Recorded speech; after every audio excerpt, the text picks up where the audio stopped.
Adult supervision is advised for all the activities that we show in our programs.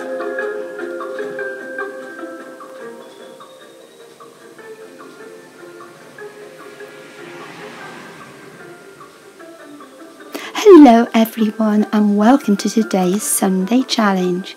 We're going to be doing some more printing today, some different kind of printing, but before we show you that, how did you get on with last week's challenge? Alfie's been doing most of the work here, making models from fir cones. Yes, it's been really good fun. I've made about 3 or 4 models, most of them just with eyes and pipe cleaners and things, but this one I used some of the self-dry clay to make its legs and its head, and I really enjoyed that. I think I'm going to be making some more.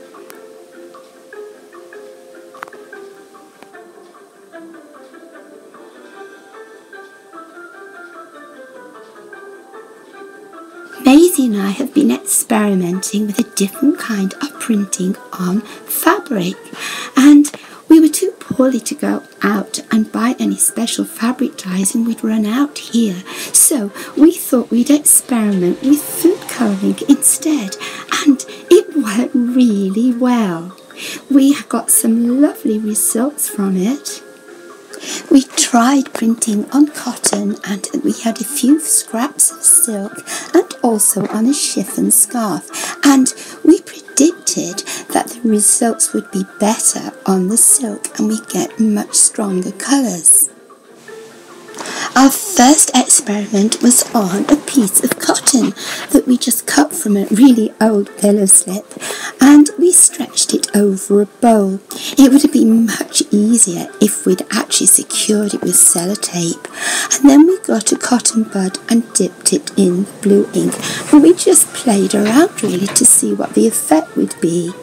But we weren't terribly happy because nothing spread very well. So then we tried again, but this time we wet the cotton a bit, and we did attach some sellotape round the outside, and this worked really well. We started putting a drop of ink on first with a brush, and then we put water in the middle of that. Then we waited a little while again, we put some more of the food colouring on, and then some more water, and we kept going like that until nearly all the centre was filled, and then we did some more little circles round the outside, and the colour really spread beautifully. The water made such a big difference, and we were really pleased with the results. The second one was on a piece of silk, and we just scrunched the silk up, and then we dipped it in some yellow and then some red and then some yellow and then some red, and squeezed it in our hands. We did wear gloves because food colouring really loves your skin, and it takes ages to wash it off. And so once you scrunched it up and squoze all the food colouring out and opened it up, we ironed it, and it came out really nice.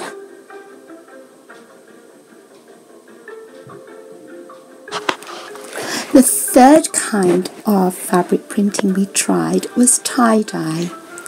And first of all, we just got a very small piece of silk, like a square of silk. We took hold of the middle and we pushed it together, and then we put a rubber band round, and then another rubber band a little bit further down, and another one and another one. So it looked like this. And we did 2 of these. We put one into red food colouring, which we diluted half and half with water, and the other into blue food colouring, and we left them for half an hour. Then we took the elastic bands off and let them dry and ironed them. then we took one of those long white polyester scarves, and we kind of scrunched up little bits all over and just put rubber bands around really tightly, so it was all kind of bobbly.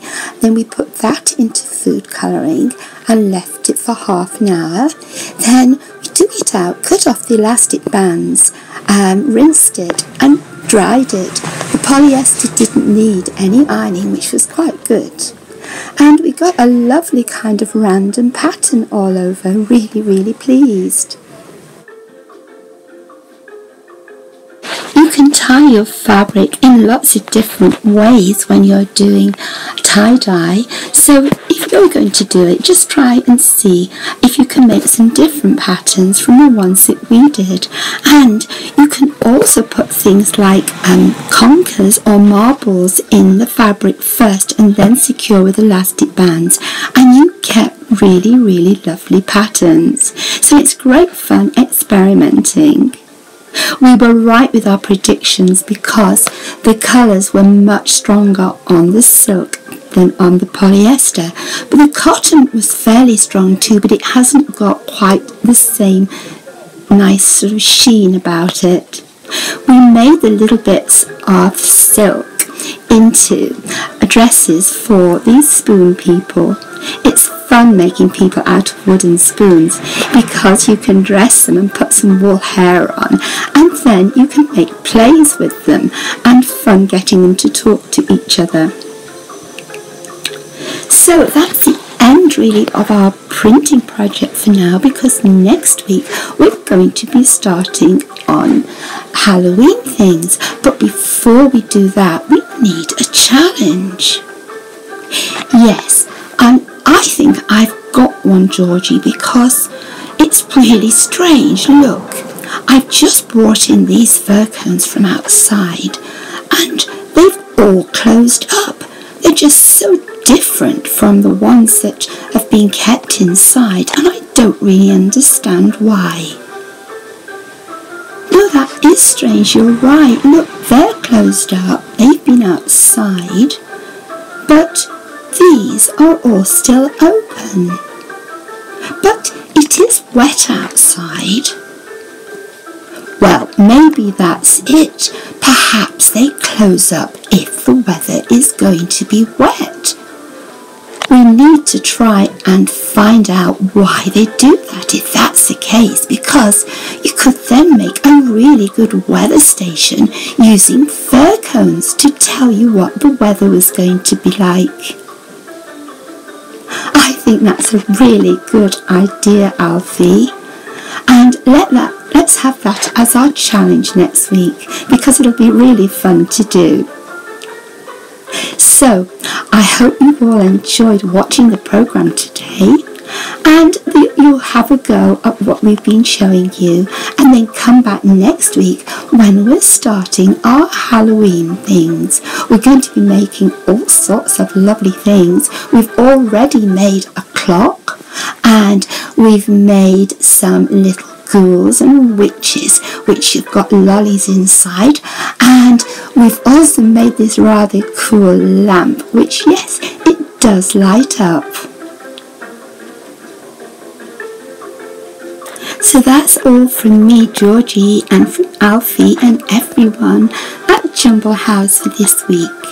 Don't forget to visit our website where there are lots and lots of activities on all kinds of subjects. And please subscribe to our channel